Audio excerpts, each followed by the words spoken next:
కేంద్రంలో భారతీయ జనతా పార్టీ ప్రభుత్వం 11 ఏళ్లు పూర్తి చేసుకున్న సందర్భంగా ఏపీ బీజేపీ ఆధ్వర్యంలో విజయవాడలో ఉత్సవాలు నిర్వహించారు.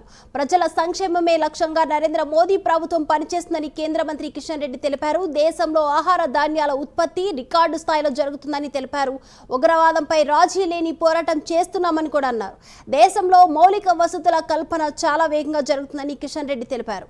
సమాజంలోని అన్ని వర్గాల ప్రయోజనాలు నెరవేరినప్పుడే వికసిత భారత్ సాధించినట్లయితే AP BJP chief Daggubati Purandeswari అన్నారు. అమరావతి పోలవరం ప్రాజెక్టు నిర్మాణాలకు కేంద్రం సహాయం చేస్తుందని కూడా తెలిపారు. ఈ కార్యక్రమంలో బీజేపీ నేతలు కార్యకర్తలు పాల్గొన్నారు. దయచేసి అందరూ రావాలి, ఎదురున్న సీట్లో కూర్చోవాలి దయచేసి.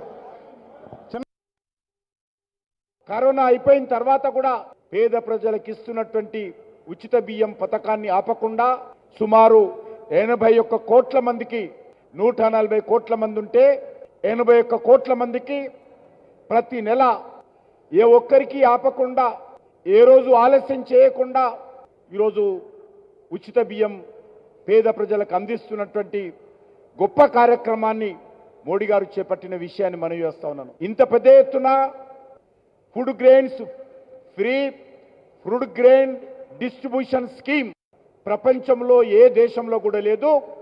అది ఒక మన దేశంలోనే ఇంత పెద్ద స్కీము అమలు చేస్తా ఉన్నామనే విషయాన్ని ఈ సందర్భంగా మనవి చేస్తా ఉన్నాను. అదే కాకుండా 4 కోట్ల మంది ప్రజలకు ఇల్లు నిర్మాణం చేసి హ్యాండ్ ఓవర్ చేసినటువంటి ఘనత కూడా నరేంద్ర మోడీ గారి ప్రభుత్వానికి దక్కుతుంది. నరేంద్ర మోడీ గారు వికసిత్ భారత్ ని చూడాలి అనేటువంటి ఆకాంక్షని పదే పదే వారు తెలియజేయడం జరిగింది. సాధారణంగా వికసిత్ భారత్ అని అంటే అభివృద్ధి చెందినటువంటి భారతదేశం అని చెప్పి మనం అందరం కూడా దాన్ని నిర్వచనం పలుక్కుంటూ ఉంటాం.